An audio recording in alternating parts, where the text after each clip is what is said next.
Salam la famille, amis internautes, fidèles téléspectateurs de Nguiss Actu Sport, bienvenue dans votre chaîne qui traite toutes les actualités sportives. Nguiss Actu Sport, la chaîne qui vous ressemble et qui vous ressemble, guys. C'est le rétroviseur des disciplines sportives. Aujourd'hui, nous allons encore parler sur l'actualité sportive en revenant sur la 4e journée de la Coupe aux Grandes Oreilles, la Champions League version nouveau format qui nous réserve beaucoup de surprises. Les matchs se suivent, mais ne se ressemblent pas. Le Real Madrid qui peine depuis le début de la compétition, déjà 2 défaites. Le Real qui a même égalé leur nombre de défaites de l'année dernière. Real qui est actuellement sur 3 défaites depuis le début de la saison. On va revenir sur les raisons de ces contre-performances des merengues, mais aussi revenir sur le Paris Saint-Germain qui a été climatisé par l'Atlético Madrid à domicile. Le Paris Saint-Germain qui se loge actuellement sur la 25e place du classement. Mais aussi parler de Victor Gyökeres, cet attaquant suédois qui est en train de faire une saison de dingue du côté des Portugais de Sporting. Depuis le début de la saison, 17 buts à son actif.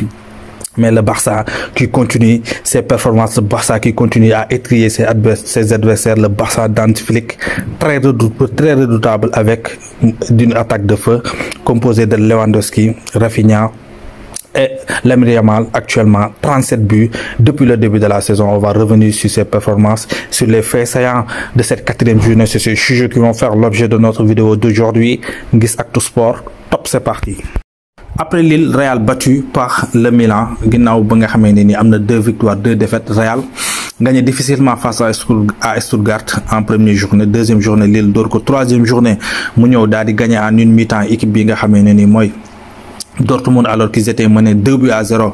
mën nañ wax ne en première période. Real encore battu par le Milan. mën na comme ni ma koy waxee toujours depuis le début de la saison, Real gagne sans convaincre parce que le Real se repose sur ses individualités. Et mën nañ wax ne individualité de chaque jour lay dox, parce que parfois individualité day dox, parfois c'est le collectif qui va payer. Et actuellement le collectif ne répond pas du côté des merengues. Et actuellement les raisons parmi lesquelles mën nañ ko citer yi tax Real est contre-performant actuellement bokk na ci système bi, parce que ce système utilisé par le coach italien di Ancelotti nekkul système boo xamee ne ni dina mettre en orbite ñi nga xamee ne ni mooy ces joueurs notamment Real dafa nekk buñ fàtte ne dafa nekk di reconstruire beneen équipe, parce que boo xoolee ossature bi nga xamee ne ni moo gagné Ligue des Champions yu bari yi nii benn rescapé moo si des muy Luka Modric, mais ñi des ñi ñëw ñëpp c'est de nouveaux joueurs.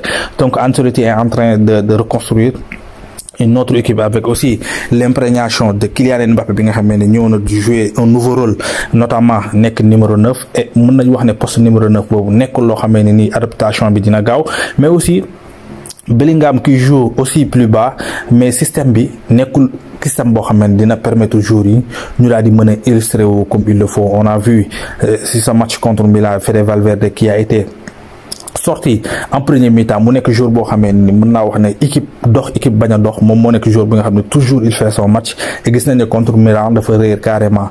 Et on a vu aussi Endrick qui reste sur 4 matchs sans jouer. Ancelotti nekk coach boo xamee ne nii il n'a pas l'habitude de donner une chance ñi nga xamee ne ni mooy jeunes yi. te Endrick pour man chaque match war na di mën a dugg 2e mi-temps, parce que non seulement am na poids boo xam ne war na ko mën a indi si défense bi nga xamee ne mooy défense adverse ba muy dajel, parce que c'est un joueur boo xamee ne am na ay potentiel. Et buñ ko mayul opportunité pour mu jouer du mës a illustrer wu. Mais à part système boobu noonu, imprégnation Kylian Mbappé bokk na si li nga xamee ne tam sonal na Real Madrid, parce que Real li mu bëgg a forcer Kylian Mbappé pour mu nekk numéro 9. Mbappé c'est pas un numéro 9. Peut-être avec le temps il va changer, mais coûte ni mën nañ wax ne loolu du nekk li nga xamee ne dafay payer. Et hormis ça, Real mën nañ wax sa défense est très perméable. Actuellement Militao bi nga xamee ne ni il n'est pas au top de sa forme depuis bi mu jógee ci blessure am. C'est Rudiger qui essaie de pallier. Te ñoom ñaar mën nañ wax ne ñaari registres yi bokkut, parce que Militao est plus football que ki nga xamee ne nii mooy Rudiger il est dur sur l'homme et tout, mais am na yoo xamee ne nii Militao moo ko war di pallier. te mën nañ wax ne Vallejo pourquoi pas Ancelotti mën na ko may chance ba aussi. Et gis nañ ne Tchouaméni aussi, même si que gars yi ñu ngi wax ne il n'est pas aussi au top de sa forme, mais Tchouaméni mën nañ wax ne il continue de baigner si li nga xamee ne moom la nekk di def depuis ba mu ñëw Real Madrid. Il a toujours été un milieu défensif boo xamee ne ni il fait la récupération et donner le ballon aux autres ñooñu ñoo doon yóbbu bal bi te dañoo amoon Toni Kroos boo xamee ne nii aussi moo doon réguler jeu bi di temporiser di accélérer parfois quand il le faut te Toni Kroos boobu tey nekkatu fi donc Real lu bëri dafa changé et mën naa wax ne tey dañoo nekk di reconstruire beneen équipe parce que y a seulement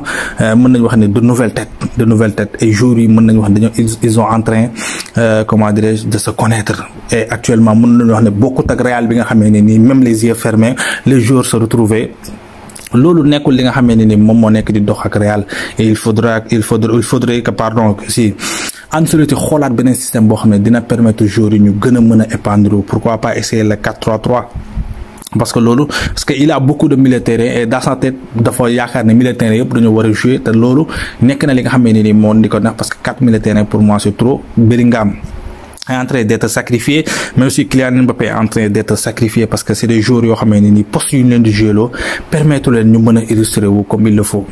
Après les merengues, il y a aussi Paris Saint-Germain qui continue sur sa lancée parce que Paris à chaque fois qu'on pense quand ils viennent sur la scène européenne, ils vont s'imposer. Ça ne change pas. Paris, toujours qui peine à s'imposer sur la scène européenne et d'habitude, ça ne se passait pas comme ça parce que sur l'autre format avec les matchs de poule, les poules à 4, Paris pulvériser ses adversaires, Paris prenait le dessus sur les adversaires en phase de poule et cette fois-ci ce n'est pas le cas et faute mën nañ ko wax de Enrique parce que Enrique continue de jouer sans un attaquant de pointe de métier alors il a un Koulibaly qui a comment dirais-je réussi à marquer avec Francfort en une année 23 buts en championnat bu koy teg ci banc bi di ko bañ a jouer alors que c'est son seul attaquant de pointe il préfère jouer Kim-Min Lee qui n'est pas comment dirais-je un attaquant de pointe ou bien jouer avec le joueur comment dirais-je espagnol Asensio.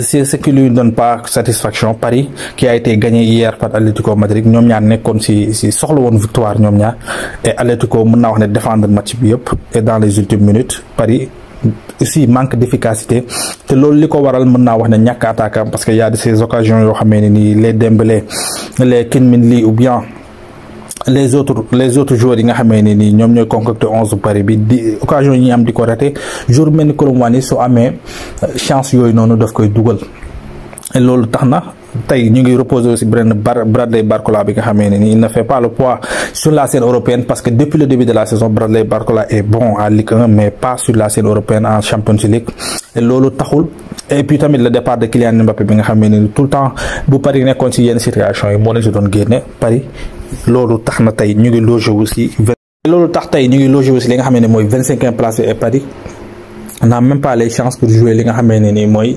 les barrages pour ne pas dire qualifiés et actuellement Paris doit revoir sa façon de jouer mais aussi on va revenir sur une autre équipe bi nga xamee ne nii qui reste sur 3 défaites c'est les Citizens de Pep Guardiola ginnaaw bi ñu leen dóoree en cup par Tottenham ñu dóoral leen en championnat par équipe bi nga xamee ne nii mooy Bournemouth Manchester City dóoraat nañ ko ci li nga xamee ne ni mooy Champions League par Sporting bi nga xamee ne seen coach dafa war a rejoindre li nga xamee ne ni mooy Manchester United mu nekkoon son dernier match avant de rejoindre Manchester United mu doon daje équipe boo xamee ne nii c'est son rival mën nañu waxee ne ci championnat bi mu jëm mooy Premier League mu gagné ko par 4 buts à 1 est-ce que Amorim aura l'opportunité de refaire ces mêmes performances ak li nga xam ne nii mooy comment dirais-je Manchester United mën nañu wax ne lu ñuy topp la après mais lu ci mënti am il a pulvérisé mën nañu waxee ne ni équipe bi nga xam ne mooy Citizens yi di Manchester City bi nga xam ne avec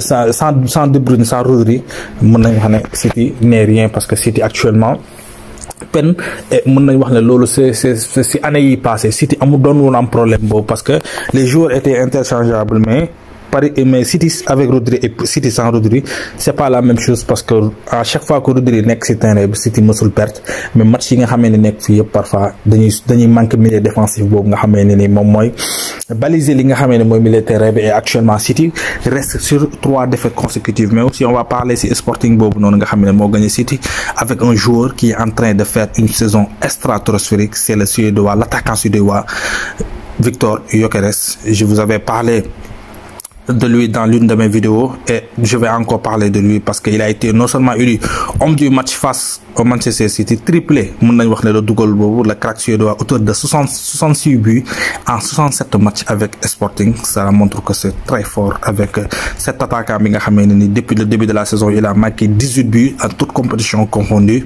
alors qu'on n'a même pas joué la première partie de la saison. Et si Dieu l'épargne des blessures mën nañ waxee ne ni soulier d'or mën nañ ko xaar ci moom parce que c'est un très bon joueur. Mais aussi on va parler aussi sur les autres résultats, notamment avec cette belle victoire des Blaugrana, le Barça qui a étrié son adversaire hier 5 buts à 2, encore un carton plein pour le FC Barcelone, 7e match de suite avec au moins 3 buts inscrits et donc 7e victoire de suite.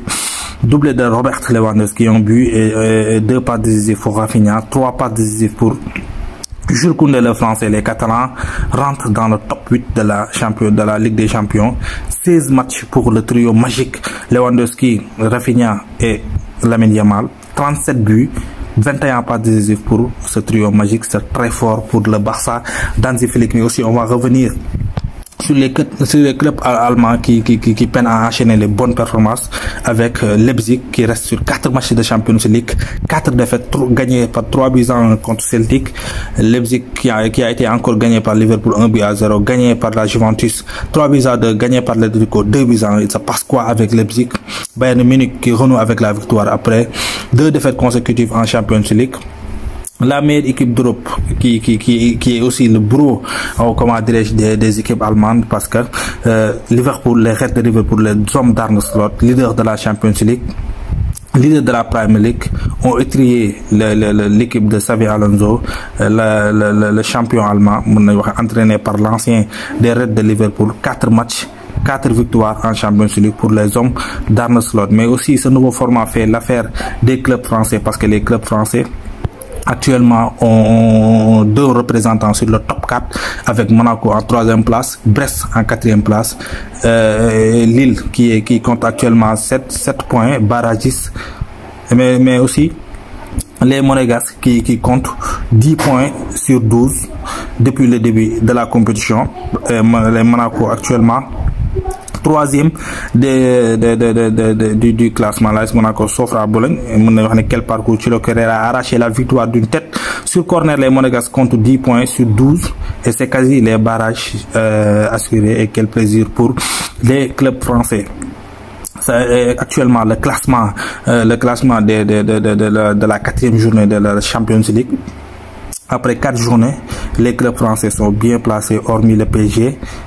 3e place pour l'AS Monaco, 4e place pour Brest, 14e place pour Lille et 25e place pour le Paris Saint-Germain qui est actuellement leader de la Ligue 1. Et les clubs français sont à moitié de ce nouveau format de la Champions League. Actuellement, Liverpool, la meilleure équipe d'Europe, se place sur la première place. C'est toujours un réel plaisir de vous servir. Continuez à liker, continuez à commenter, mais surtout partagez et n'oubliez pas d'abonner et d'activer la cloche de notification pour ne rater aucune de nos prochaines vidéos. Allez, peace.